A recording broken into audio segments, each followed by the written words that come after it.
eu quero me apresentar. O meu nome é Homero Ângela Rosa, como a Margarida já antecipou. Sou membro da Sociedade Espírita Casa da Prece de Pelotas, delegado da CEPA. A gente vai avançando na idade e vai se tornando né? Ex-presidente da Casa da Prece, ex-presidente da CEPA Brasil, né? E assim... ex, né? Qualquer dia nós seremos ex aqui também, passaremos para o outro plano. É uma alegria muito grande estar entre vocês. Desde o ano passado nós já estávamos inscritos para esse evento. Infelizmente, depois o problema das enchentes não permitiu essa reunião, mas é uma alegria estarmos juntos. Hoje de manhã ainda conversava com o Ricardo, que estamos mais ou menos em 90 pessoas, né, neste fórum, e isso é uma alegria muito grande para nós. E a limitação de pessoas é a limitação do espaço. Isso é um outro detalhe importante, né? Não é que não houvesse mais pessoas interessadas em participar, é que o espaço não permitia. Bem, então, quero agradecer também os colegas que nos acompanharam aí, que além de colegas da Casa da Prece, que tem uns 5 ou 7 da Casa da Prece, 2 tiveram que desistir, infelizmente, mas a Dora Helena e o Antônio Ricardo, né, que são aqui da Francisca Júlia, Casa de Francisca Júlia de Porto Alegre, também são ex da Casa da Prece. Eles saíram da Casa da Prece, mas a Casa da Prece não saiu deles, né? Então a Dorinha até pediu para voltar a ser associada, viu? Otávio é o nosso presidente atual, o jovem Otávio. Levanta aí, Otávio, para o pessoal te conhecer.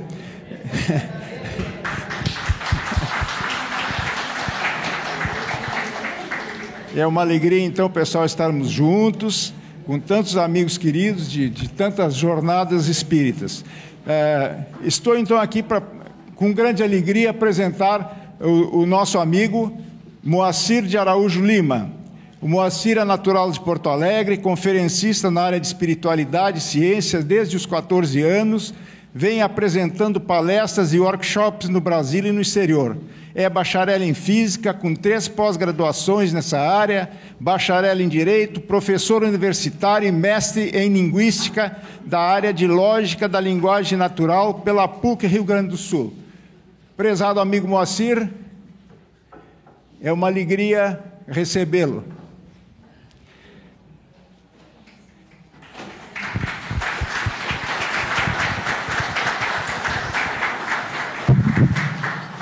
Bem-vindo, meu amigo. Nessa nossa fala de encerramento, eu quero, em primeiro lugar, agradecer por essa oportunidade de estar aqui entre vocês. E hoje já tivemos 2 lições magníficas hoje de manhã. Eu até não gosto de usar esse termo, mas eu vou usar, acho que pela primeira vez me referindo a alguém ou algo, mas eu adorei o posicionamento do Beto em termos de fraternidade, de compreensão, de tolerância. Não é, eu estou certo, o coitadinho está errado, então eu vou tolerá-lo. Essa tolerância já dá uma noção de desigualdade entre a grandeza daquele que tolera e a pequenez do coitadinho que é simplesmente tolerado. E não é esse o caminho. E também a apresentação, os grandes projetos do nosso amigo Adhemar Quioro, vulgo Adhemar Quioro, é perfeitamente uniforme, não é? É congruente. E espero que essa nossa fala esteja à altura da fala de abertura do Milton Nedran, o que é difícil. Mas, como não devemos pensar no impossível, é possível. E, primeiramente, eu gostaria também de saludar os amigos de língua espanhola porque não escutaram su idioma. Então, podemos fazer isso. Muchas gracias, es un placer tenerlos acá. Mas a linguagem telepática do amor, do sentimento, já foi sentida. Mas sempre é bom ouvirmos algo naquele nosso idioma materno, naquele nosso idioma natural, que é o que nós sempre usamos, por mais que progridamos em termos linguísticos, é o que nós sempre usamos no momento de desespero. No momento da dúvida, do grito, do pedido de socorro, é aquele idioma natural. E haverá um outro idioma natural futuramente para todos nós, se Deus quiser, mas se Deus quiser é preciso que nós auxiliemos, porque aquela conversa de Deus está no comando é muito bonita, mas também muitas vezes nos dá a falsa ideia. Deus está no comando, então deixa com ele. Eu não preciso fazer nada, não estou nem ouvindo muito bem a voz do meu comandante, então posso me enganar.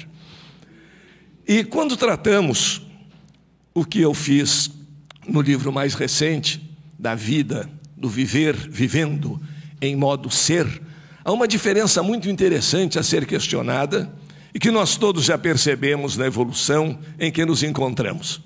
É possível viver em modo ser e é possível viver em modo ter.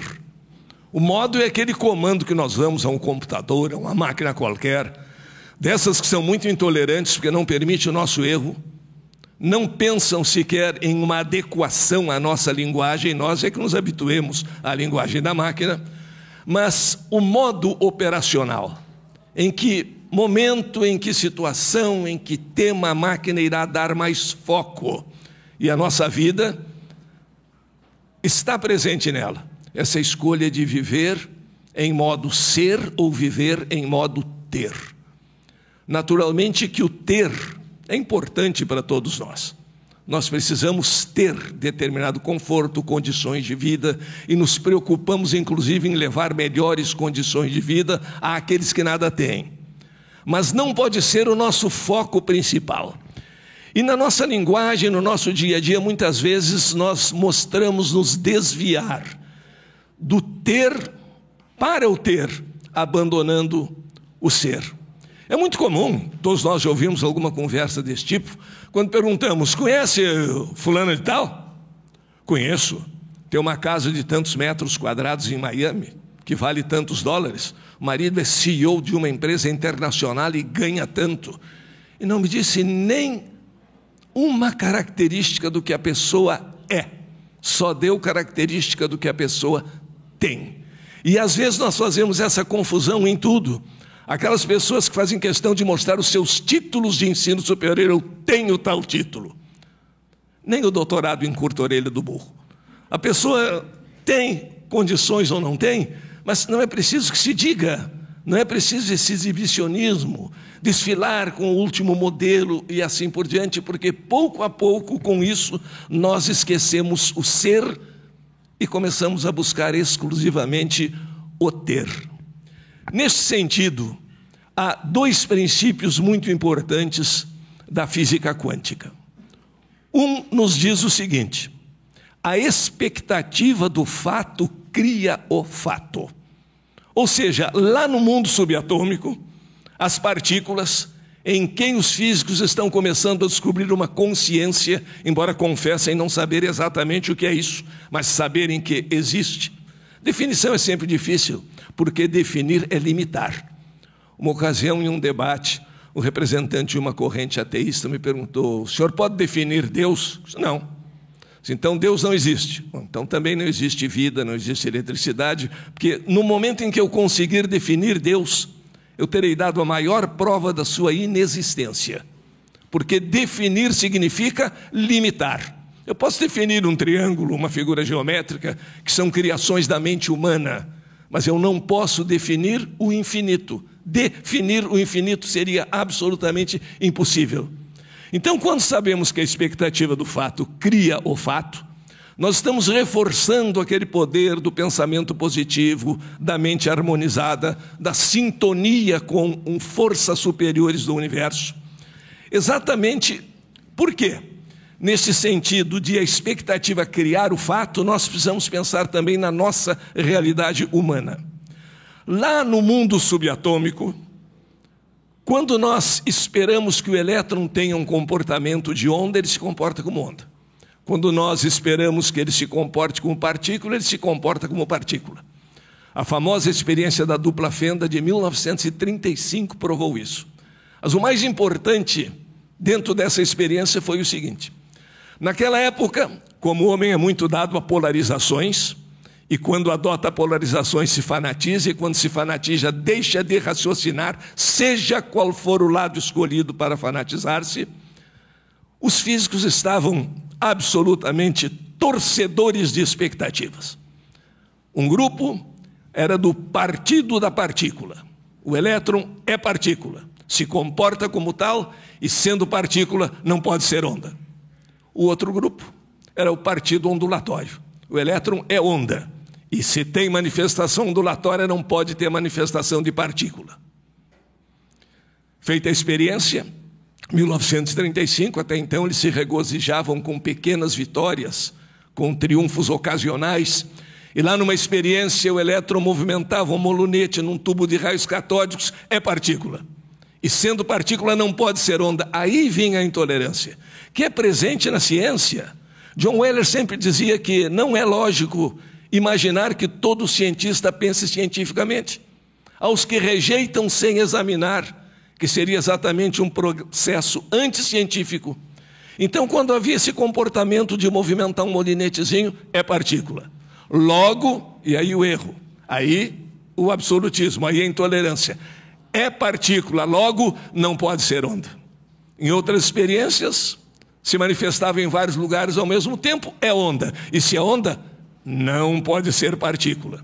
Até que em 1935 ele mostrou que podia se comportar como onda ou como partícula. Mas isso é proibido. Não contaram para o elétron que isso era proibido.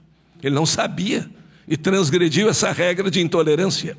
E o interessante é que levou mais de 50 anos, só no fim do século passado, que os cientistas tiveram coragem de fazer uma pergunta incômoda, porque poderia mudar paradigmas. Tudo bem, o elétron às vezes se comporta como partícula e às vezes se comporta como onda. Mas o que faz exatamente o elétron adotar um comportamento ou outro? E no fim do século passado chegaram à mais revolucionária conclusão da ciência contemporânea. É a consciência do observador. Agora pergunte, o que é consciência? E os cientistas vão dizer, não sabemos. O Manifesto de Copenhague optou entre saber apenas como as coisas acontecem ou buscar porquês. E se contentaram em saber apenas como as coisas acontecem, o que motivou o manifesto de Einstein, Podolsky e Rosen, que diziam, não, nós devemos conhecer a essência, tem que buscar, além do como, o porquê. Mas confessam, modestamente, não saberem o que é consciência. E no Manifesto de Copenhague disseram o seguinte, isso é tema para teólogos e filósofos, categorias que eles desprezaram durante muito tempo. Então, quando nós queremos uma situação de intolerância, um sim ou não, um verdadeiro ou falso, que é característica da lógica de predicados de primeira ordem, nós não vamos adiante. E se sabe hoje, então, que a consciência do observador influencia o comportamento das partículas subatômicas. Acho que os elétrons aprenderam com algumas pessoas. Quando não estão observados, eles têm um tipo de comportamento. Quando sabem que estão sob observação, eles adotam outro tipo de comportamento. Eu acho que é o micro imitando o macro, porque há determinadas pessoas que nós conhecemos que fazem exatamente assim, não é? O eu de aparência, o que eu quero que os outros pensem de mim, ao invés de viver a minha essência. E o importante é saber que se a expectativa do fato cria o fato lá no mundo subatômico, quão mais importante não será isso no nosso mundo humano, de sensibilidades muito maiores? Qual é o nosso pensamento, qual é a nossa expectativa em relação ao nosso semelhante? Alguém que a partir do inconsciente sombrio do Dr. Freud quer nos enganar, quer tirar proveito da nossa convivência, ou podemos pensar num clima de fraternidade, de complementação? Isso é tão importante que houve uma experiência feita em Harvard, com 2 turmas de alunos de um mesmo nível escolar, em que os pesquisadores fizeram o seguinte, dividiram os alunos em 2 grupos, tinham a ficha com a foto de cada aluno, digamos, do grupo A e de cada aluno do grupo B. Uma espécie de segunda divisão, que os gremistas conhecem melhor do que nós, mas de qualquer maneira, o grupo A e grupo B. E contaram, então, aos professores o seguinte, os alunos do grupo A passaram por uma seleção, são todos de altíssimo QI, facilidade de aprendizagem, são alunos diferenciados e são muito bons. Os alunos do grupo B são alunos de nível médio para baixo, maior dificuldade de compreensão, de QI bastante inferior aos do grupo A, mas esses alunos foram misturados numa mesma sala. E os professores tinham o compromisso de não dizer que havia aquela separação, que havia aquela divisão, e muito menos os alunos sabiam da existência dessa divisão. Chega o fim do ano, e os alunos selecionados como grupo A tiveram um desempenho muito superior, com algumas variações estatísticas, mas o desempenho foi muito superior. Bom, mas era esperado, eles eram melhores, eles tinham mais capacidade de aprendizagem, e aí veio a grande surpresa. Não havia anteriormente qualquer tipo de teste seletivo. Todos os alunos foram escolhidos como alunos de inteligência mediana e de QI de pequena variação entre um e outro. E por que aquela diferença? A expectativa do fato criou o fato. Os professores sabiam, quando alguém se levantava, esse é do grupo bom. E mesmo que começasse a dizer uma bobagem, o professor, quem sabe, vai dar uma consertada naquela bobagem e querer ver aquilo de um modo melhor. Já o do grupo B é do grupo B mesmo. Não diziam, claro, mas pensavam. E aí é que nós precisamos raciocinar sobre qual é a expectativa que nós temos a respeito do nosso semelhante, do nosso mundo. Porque existem pessoas do gênero humano, deveriam ser excluídas do gênero humano por decreto, porque se reúnem apenas para falar mal do gênero humano. E ouvimos bobagens do tipo, o homem é o único animal que mata o seu semelhante. Bobagem. Há muitos animais que matam o seu semelhante, que devoram filhotes, etc. Não é isso? Agora, parece ser o homem o único animal que se reúne para falar mal de si mesmo. Ao invés de verificar a vantagem, o positivo, claro que temos que reconhecer que há muitas coisas a serem feitas, que há muitas coisas a serem corrigidas, mas uma expectativa de melhora nos torna melhores. Por isso que quando se fala em viver em modo ser, em tudo existe o modo ser ou o modo ter, e nós optamos. Conhecimento. Conhecer em modo ter é o conhecimento científico antigo, é o conhecer para dominar, é o conhecer para submeter. O conhecer em modo ser é o conhecimento que nós buscamos da espiritualidade, é o conhecer para partilhar. Existe também um amor em modo ser e um amor em modo ter. O amor em modo ter é o amor daquele que pensa que o ser amado tem que ser reconstruído à sua imagem e semelhança. É o que eu quero, é o que eu penso. São aquelas pessoas que chegam a confundir uma certidão de casamento com certificado de propriedade de semovente, que é completamente diferente. O amor em modo ter é o amor que subjuga, é o amor ao estilo Pigmalião, aquela lenda do escritor, do famoso escultor grego, que construiu uma estátua de mulher perfeita, que se apaixonou pela estátua e nenhuma mulher poderia suprir as qualidades daquela estátua. Então ele ficou com a estátua, desprezando todo o gênero humano, todo o resto de possibilidades. Isso é amar em modo ter. Porque aquela estátua, ele podia mudar qualquer configuração no momento em que quisesse, ele poderia transportar para onde bem entendesse, era uma propriedade sua, era um ter seu e não um ser autônomo. O amar em modo ser é querer ver o brilho, é possibilitar o voo do ser amado. É o amor daqueles pais que não acham que os filhos têm que seguir o que eles indicam, porque há muito disso. Conheço filhos com 30, 35 anos que os pais dizem, eu sei o que é bom para ele. Aí escolhem desde a profissão até o casamento. Escolhem e opinam em tudo. E muitas vezes tentam realizar a sua frustração no seu filho. Eu dei para esse rapaz tudo aquilo que eu não tive. Conforto, estudo, melhores cursos, melhores professores, nem pensar na possibilidade de rodar num vestibular. Isso para ele não existe. E ele está ouvindo tudo isso. Esse excelente estímulo. E mais sabem qual é a profissão. Eu queria sempre ser médico, não consegui, mas agora ele vai ser. Porque o bom mesmo é ser médico. É tratar da saúde dos outros, é salvar vidas. E sabe lá se o ideal, se o pensamento do filho é esse. Isso é amar em modo possuir. Isso é amar em modo ter e não permitir a realização da pessoa. O grande contentamento de mestres e pais É verificar que discípulos e filhos são capazes de andar com as suas próprias forças, são capazes de tomar decisões inteligentes e equilibradas. E o melhor ainda é quando o filho supera o pai. Essa é a suprema alegria. Meu filho não é tão bom quanto eu sou, meu filho é melhor do que eu sou. Isso é amar em modo ser, isso é amar partilhando. Esse é o amor que não diminui. E a grande diferença exatamente entre o conhecimento, no sentido da evolução, da espiritualidade, e o amor, é que ali não funciona a aritmética do dia a dia. Qual é a aritmética do dia a dia? Eu disponho de um bolo e vou dar um pedaço desse bolo para um amigo. Por maior que seja a minha boa vontade, por maior que seja o meu desejo de dar aquele bolo para alegrar o meu amigo, depois que eu der esse pedaço ao meu amigo, a triste realidade aritmética é que eu não tenho mais um bolo, eu tenho um bolo menos um pedaço. Isso no sentido do conhecimento, no sentido do amor, não vale. Quanto mais nós damos amor, mais capacidade de amar nós adquirimos. Não se perde.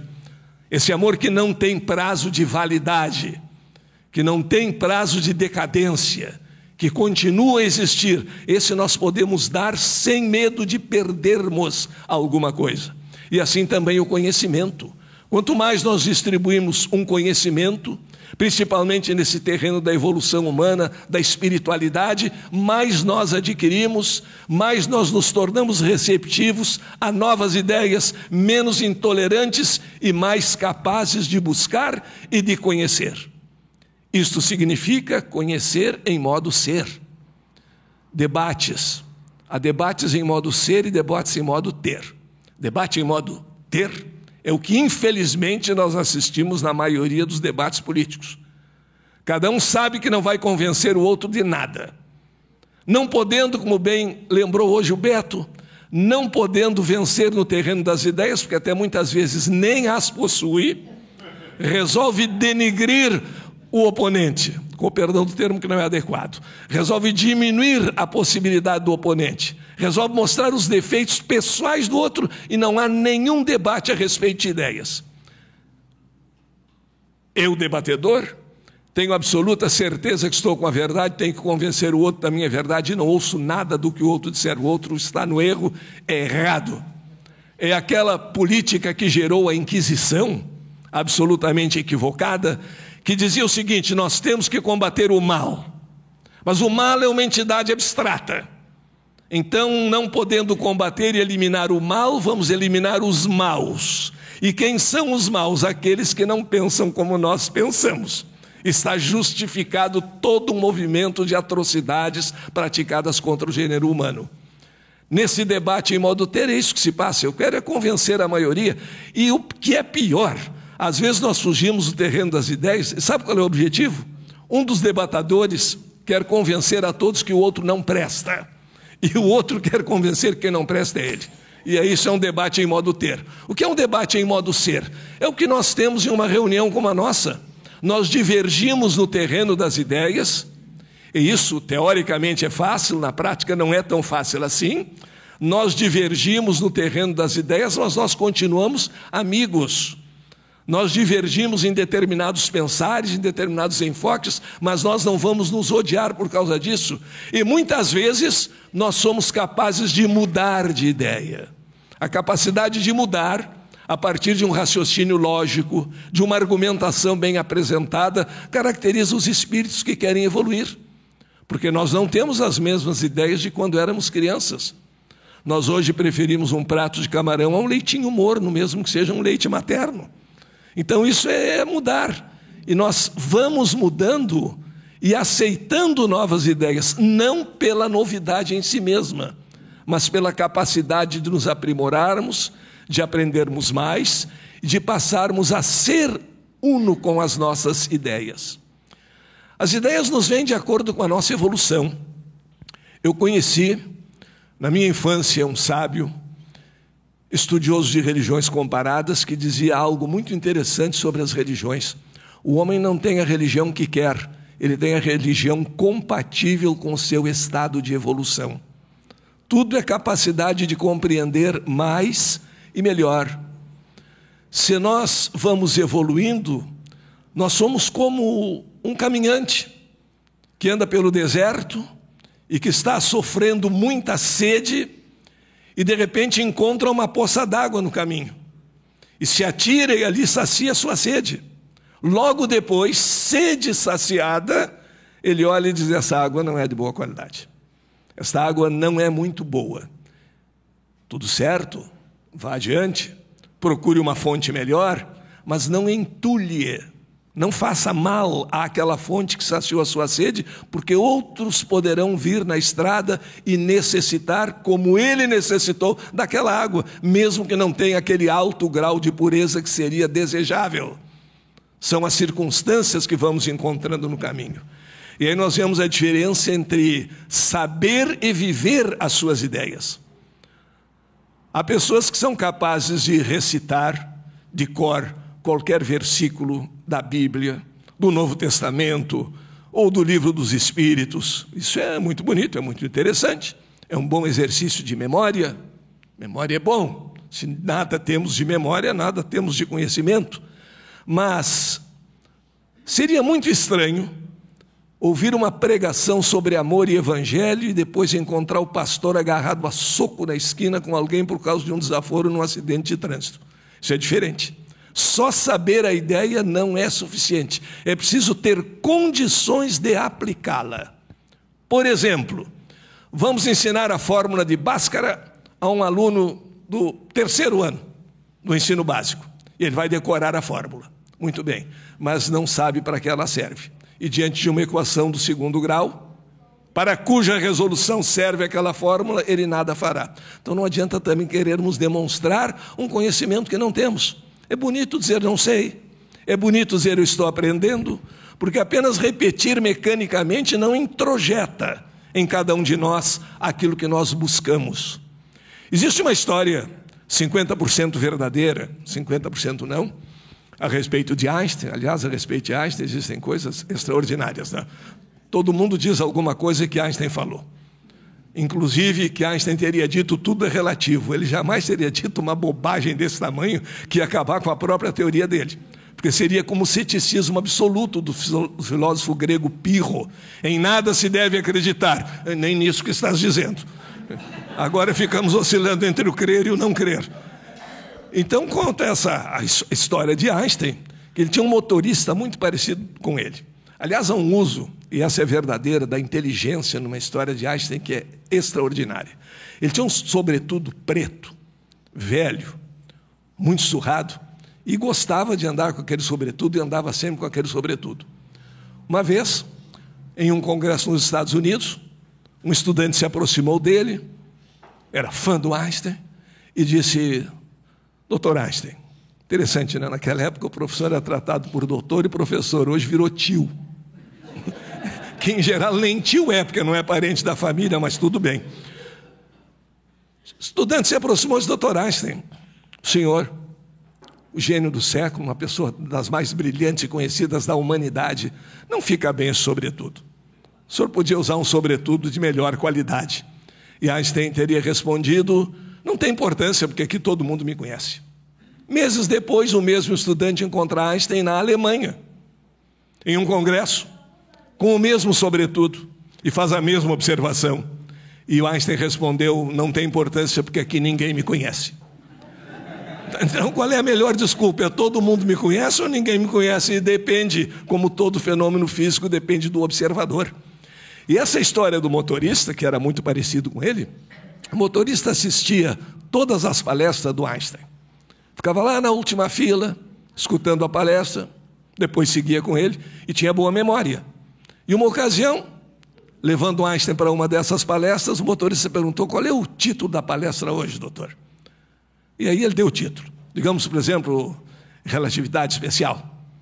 Tudo bem, eu já ouvi tantas vezes essa palestra que eu sou capaz de repeti-la. Essa palestra eu faço. E Einstein, então, fez o desafio para o motorista. Então, ótimo. Eu vou sentar lá na última fila, vou ficar ali te esperando, tu vais fazer a palestra. Aí o motorista deu uma arrumada no cabelo, ou melhor, uma desarrumada, né, para ficar parecido com o cabelo do Einstein. Foi lá e fez a palestra. Memória 100%. Saber a ideia não é viver. Repetiu a palestra com brilhantismo, mas ao final surgiram as perguntas. Hoje não tem, então estou bem sossegado. Ao final surgiram as perguntas. Algumas muito conhecidas. Quem faz palestra sabe que num determinado tema há certas perguntas que vão surgir sempre. E aquelas ele respondeu. Mas de repente surgiu a pergunta inesperada. Aquela para a qual ele não estava preparado. Mas ele era esperto também. Olhou fixamente para quem fez a pergunta e disse: meu amigo, essa sua pergunta é tão trivial, é tão banal, que até o meu motorista é capaz de responder. Chamou o motorista da última fila, que respondeu muito bem.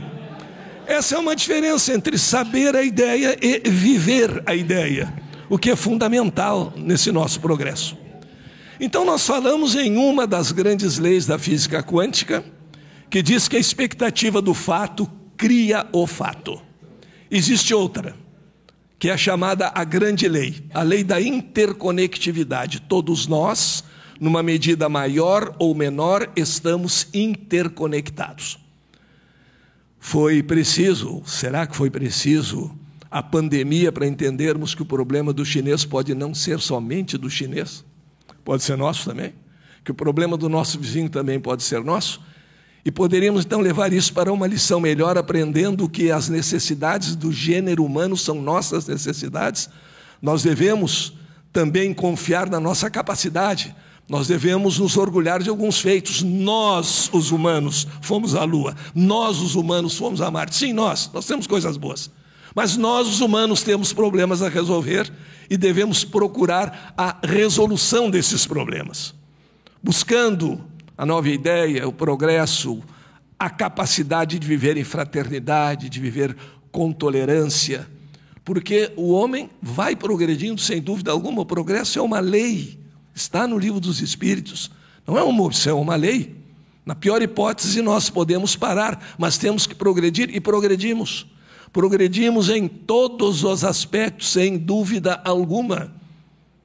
Mesmo no aspecto físico, nós temos um corpo capaz de exercício de motricidade fina, diferente do corpo do Neandertal, do Pithecanthropus erectus, que se aparecessem aqui nos poriam em fuga imediatamente, e são os nossos ancestrais.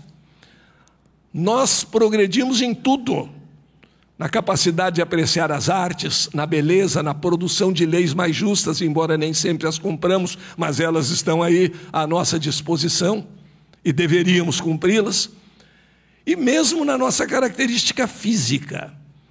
A nossa ancestral, nossa querida Lucy, correndo pelo deserto, 1,5 metro de altura, coberta de pelos da cabeça aos pés. Gisele Bündchen não é mais bonita? É. Então nós progredimos, inclusive, nesse aspecto e devemos buscar sempre o progresso como uma vocação nossa. E foi buscando o progresso que naquela lenda do paraíso, Eva, a quem devemos todo o nosso progresso, e que foi crucificada, literalmente, pela história religiosa. E claro que se é uma lenda, nós temos autorização para fazer uma outra lenda dentro dela. Daquela lenda do paraíso, que seria o começo de tudo. E que sabemos não foi bem assim. Mas Deus, aquele cidadão idoso, sério, depois de criar o mundo, resolveu criar o homem. Alguns dizem que para se incomodar, mas são os pessimistas. Criou o homem. Fez lá um bonequinho de barro, era um bom escultor, a nossa imagem é boa, é bem razoável. Fez lá um bonequinho de barro, soprou nas narinas uma alma imortal e soltou o homem pelo paraíso. Lá saiu Adão, pelo paraíso. Tempo depois, esse Deus também aprende. Ele se deu conta de algumas coisas, vendo Adão muito solitário, muito desanimado da vida, olhando de um modo estranho para as macacas na floresta, e chegou à conclusão: não é bom que o homem fique só. Vamos dar-lhe uma companheira.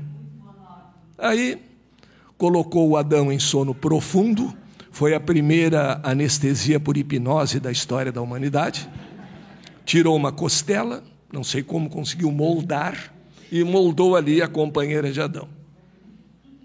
Acordou, Adão, despertou do sono e mostrou a sua companheira, Eva. Se Deus fosse gaúcho, daqueles gaúchos do interior que reforçam os L's finais nas palavras, que no norte e nordeste se transformou em U, ele teria acordado Adão mostrado e dito: que tal? Gostaste? E saiu aí o casal pelo paraíso.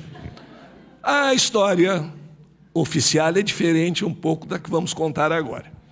Dizem que havia só a proibição de comer do fruto de uma árvore, que se comesse do fruto daquela árvore ficaria sabendo a diferença entre o bem e o mal, etc, etc.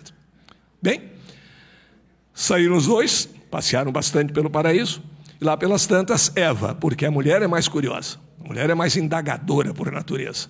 Se aquele frutinho daquela árvore ali, aquele não dá para comer. Por que não? Porque o Senhor proibiu. Fim.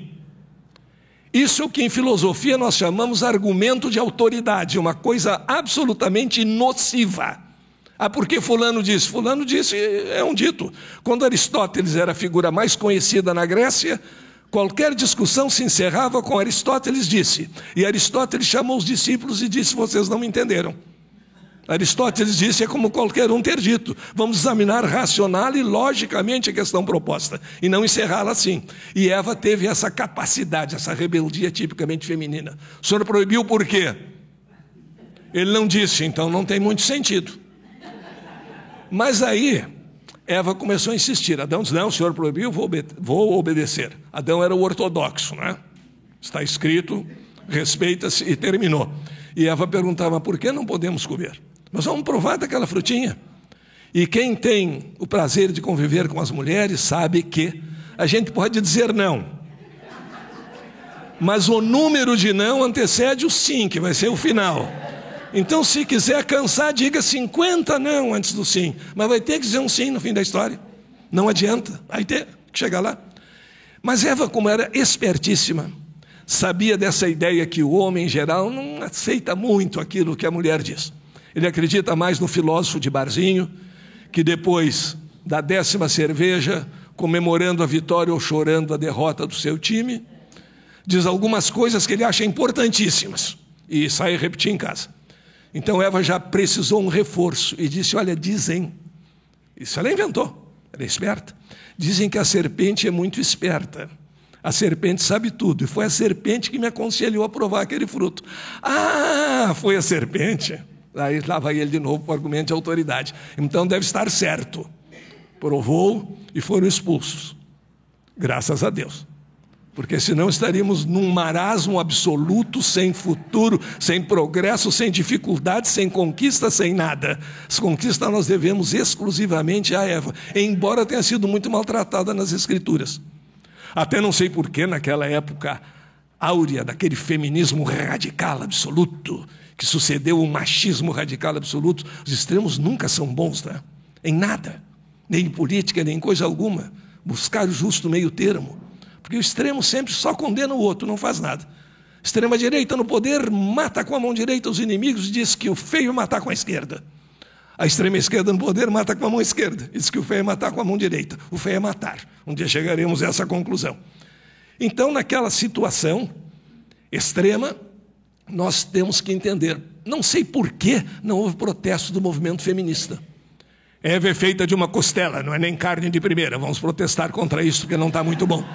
Feita só para servir de companheira de Adão. Só para servir de companheira, então não tem função própria, não tem luz própria. E o que é pior, como consta no texto, e daí o erro da interpretação puramente literal, que o Senhor soprou nas narinas de Adão uma alma imortal. E Eva não consta. Então se discutiu muito tempo se Eva tinha ou não tinha alma. Chegaram à conclusão que tem. Então as mulheres aqui presentes podem estar tranquilas, que a igreja, depois de duvidar algum tempo, concluiu que a mulher tem alma. Não sei se com efeito retroativo até quando, mas agora, no momento, não interessa o efeito retroativo. Tudo isso não foi protestado, ainda bem. Mas se nós olharmos o real dessa figura, seria o seguinte: Eva estava inconformada, não aceitava o argumento de autoridade. Sabe aquela história? Como é que está o emprego lá? Está bem. Mas está bem como? Sempre aquele marasmo ou tem alguma chance de perspectiva, alguma melhora, alguma coisa do tipo? Eu ouço seguido a pergunta: não vai ter livro esse ano? Vai, calma. É assim, porque o homem é mais acomodado, né? Botar uma rede entre dois coqueiros e está feito o paraíso. Se trouxerem uma aguinha de coco, então é sétimo céu. A mulher é inconformada, pergunta, questiona, e graças ao questionamento de Eva fomos expulsos do paraíso. Não, mas o Senhor ficou furioso, o Senhor deu até algumas maldições. Que maldição? Ah, comerás o pão com o suor do teu rosto. Isso é bonito. Feio é comer o pão com o suor do rosto dos outros. É bonito. Haverá dificuldades, haverá, e com a dificuldade veio o progresso. As distâncias eram muitas. E o que se criou? Os veículos automotores, o avião a jato, o satélite artificial, o foguete, tudo a partir da dificuldade. Porque quem tem volição para o progresso, diante da dificuldade, não chora. Entende como um desafio, e não como um castigo kármico e irreversível. Não, entende como um desafio a ser superado com o nosso esforço, com a nossa batalha por esse progresso que todos nós buscamos. Então, graças a esse espírito feminino retratado na Eva, é que nós saímos do paraíso e conseguimos estar aqui hoje, reunidos, graças a esse desejo de progresso. E a maçã, não sei por que, criou aquela fama negativa, pois aparece em história de bruxa e tal, sempre é a maçã, e não era maçã aquele fruto, mas se fosse, infelizmente, não se constatou que a maçã tem aquela propriedade de fazer com que as pessoas que a comem adquiram imediatamente uma consciência de diferença entre o bem e o mal. Se assim fosse, nós deveríamos fazer um projeto de lei de iniciativa popular para que parte dos nossos impostos, que não são poucos nem baratos, fossem usados na compra de maçãs, que fossem despejadas semanalmente para os representantes dos três poderes, que teriam obrigação de comê-las. Alguns já estão bem, melhorariam um pouco, nunca é difícil melhorar. Muitos teriam reação alérgica com aquele conhecimento, mas seria superado. Infelizmente, não há essa chance e a maçã não tem essa propriedade. E o que nós buscamos a partir de lá, a partir desse começo, é o nosso progresso. Cada vez mais as pesquisas estão mostrando que as nossas boas expectativas criam condições para a melhora. Há uma outra experiência também feita em Harvard com os estudantes de Direito, um dos cursos mais competitivos que levam a uma das mais competitivas profissões nos Estados Unidos. E eles dividiram esses estudantes entre aqueles que tinham esperança no futuro, que tinham alguma crença no bem, em algo superior, e os que não tinham nenhuma crença e eram pessimistas por natureza. Acompanharam-nos por mais de 20 anos. E depois verificaram que entre aqueles que tinham boas expectativas, que tinham esperança num futuro melhor, que acreditavam em alguma coisa e em si, o sucesso profissional era muito maior do que entre aqueles que não tinham nenhuma crença. Entre aqueles que param apenas para se queixar da vida. Ah, está muito difícil. Ah, não, mas isso aí não vai dar. Aqueles que estão esperando um primeiro tropeço para justificar um nada a fazer. Nesse sentido, é que nós buscamos na espiritualidade o realismo diante da nossa posição e diante da nossa situação de vida. Não somos absolutamente ruins nem absolutamente perfeitos, mas somos perfeccionáveis. Nós podemos realizar esse nosso crescimento e devemos buscá-lo. E essa é uma expectativa altamente positiva. É aquela expectativa do fato que cria o fato.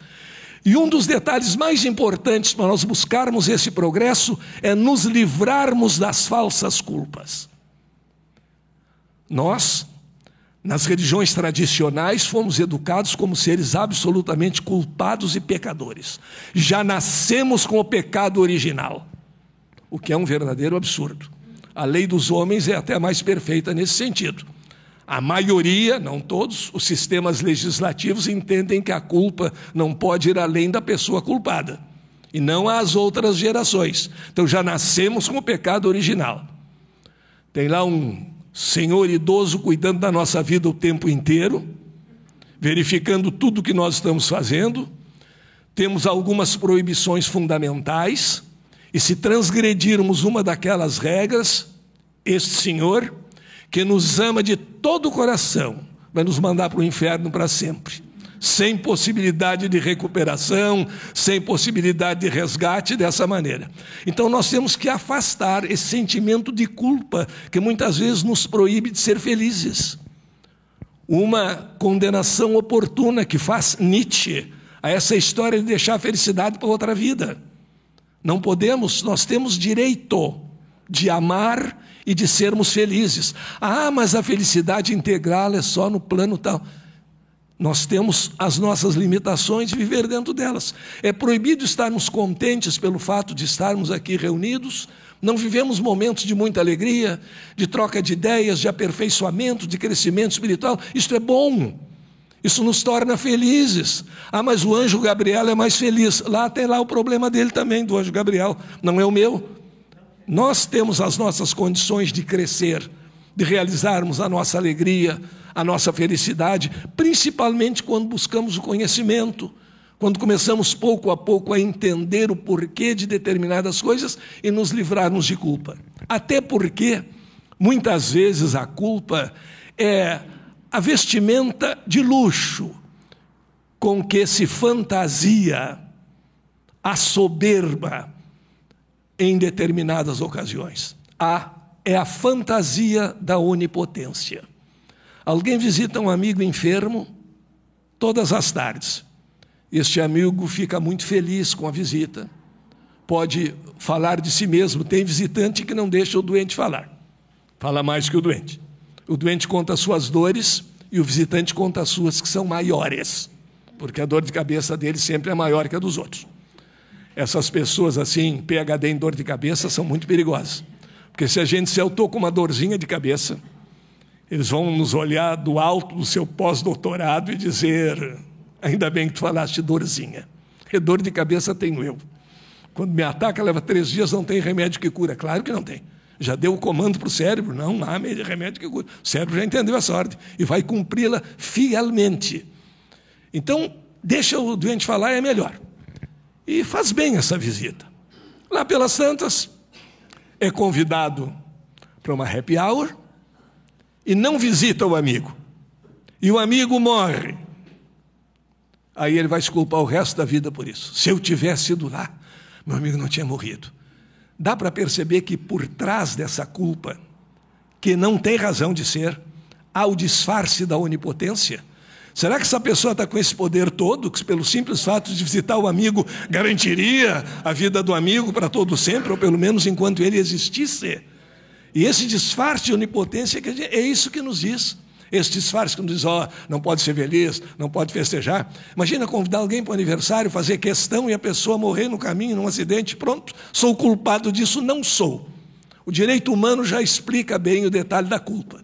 Ou nós prejudicamos alguém intencionalmente, que é o dolo, ou a culpa, quando por imprudência ou negligência. Imprudência, negligência ou imperícia, nós causamos prejuízo a alguém. E aí devemos buscar consertar aquele nosso erro e ter a humildade de pedir perdão. Mas deve-se dizer e observar bem, pedir perdão é muito bonito. Porém, mais bonito ainda é não precisar pedir perdão, ou seja, não errar.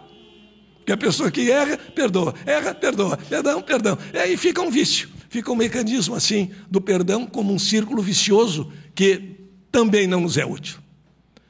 Então, o que nos é útil? Esse progresso, essa evolução que nós estamos buscando no nosso dia a dia, não criando clima para o catastrofismo.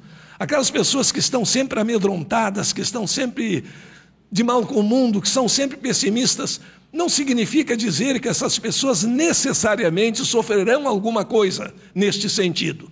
Eu tenho muito medo de ser assaltado, eu já nem saio mais de casa, então vou ser assaltado. Não.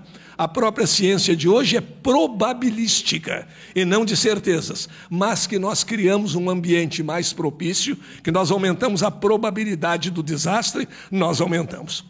Sem ufanismo, achando que tudo está bem e nada precisamos fazer, nós verificamos que o otimista e o pessimista são extremos que, como todos os extremos, se tocam. O ufanista acha que tudo está muito bem, se melhorar estraga, e como tudo está muito bem, não precisa fazer nada. Então ele não faz nada porque acha que tudo está bem. E o pessimista não faz nada porque acha que não adianta. Os dois nada fazendo, em nada contribuem para a evolução. Então eu quero, ao final dessa palestra, agradecer mais uma vez a oportunidade de estar aqui, num ambiente livre pensador, em que não somos obrigados a pensar da mesma maneira, mas temos um compromisso conosco mesmo de ouvir as opiniões divergentes, mesmo as opiniões opostas, e mudar ou conservar a nossa de acordo com o uso do nosso livre pensar, que nos liberta e não nos escraviza. A primeira condição, ou uma das condições essenciais para estar feliz é ser livre. E nós, dentro da doutrina espírita, nós podemos ser livres.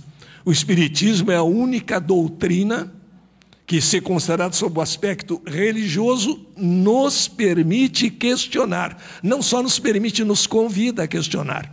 Não há dogma, não há imposição.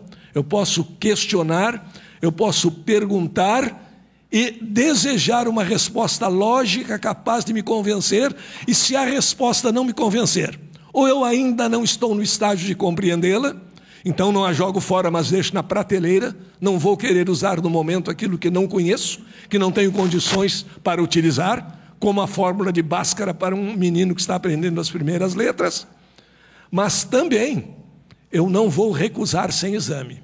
Então, ou eu não compreendi, ou então eu examinei e não estou de acordo, e não estando de acordo, não sou obrigado a seguir uma determinada cartilha. Esse é o nosso livre pensar. Esse é o penso logo existo, do Descartes. E disso nós não podemos abrir mão. Pensar, examinar para melhor concluir. E fortalecer sempre os laços de amizade que nos unem. É tão bonito nós termos amigos, nós apreciarmos o sucesso das outras pessoas, nós nos sentirmos bem no convívio com os outros. Isso é espiritualidade, isso é interconectividade da ciência, isso é expectativa de dias melhores, isso é viver em modo ser. Nós somos uma realidade espiritual em progresso e devemos nos contentar muito com isso. Não somos seres humanos que eventualmente vivem uma experiência de espírito, nós somos espíritos e vamos falar corretamente como espíritos. Não é quando eu morrer o meu espírito vai para a cobertura do nosso lar. Não, não é o meu espírito que vai, sou eu. Se houver cobertura e eu merecer, sou eu quem vai, e não o espírito, ao qual nos referimos às vezes como um acessório. Eu estou com um formigamento na minha mão direita. É a minha mão direita, isso é um acessório meu. O meu espírito vai para o céu, para o purgatório, para o inferno. Não, então não sou eu, é o meu espírito. Nós somos uma realidade espiritual em progresso, buscando a compreensão dessas leis e tendo a humildade de compreender que diante da inteligência suprema, essa é a posição de muitos físicos a partir do surgimento da física quântica. Não é aquele teísmo, e faz uma diferença muito interessante. O teísmo, oposto do ateísmo, o teísmo é a crença em um ser superior por motivos religiosos, por imposições, por dogmas. O deísmo é a busca de uma fonte. E nesse sentido da busca de uma fonte, agradecendo mais uma vez a todos, eu quero encerrar, e trouxe aqui, estava em inglês, do livro, um dito de um dos criadores da física quântica, Max Planck, de onde vem a teoria dos quanta de Planck, que diz o seguinte: como um homem que sempre devotou sua inteira vida para mais clarear inteligivelmente a ciência, para o estudo da matéria, eu posso dizer a vocês, como resultado da minha pesquisa sobre átomos, esta máxima: não há matéria como tal. Toda matéria se origina e existe somente pela virtude de uma força que traz e mantém as partículas de um átomo em estado vibratório. Segura esse estado vibratório deste minúsculo sistema solar do átomo, junto. Segura tudo junto nas partículas. Nós temos que assumir, nós precisamos assumir, por detrás dessa força, a existência de uma mente consciente e inteligente. Esta mente é a matrix de tudo que existe. Max Planck não é um Deus humanizado, é uma inteligência suprema.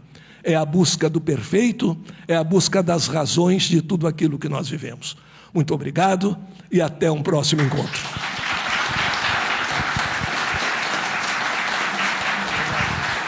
Muito obrigado.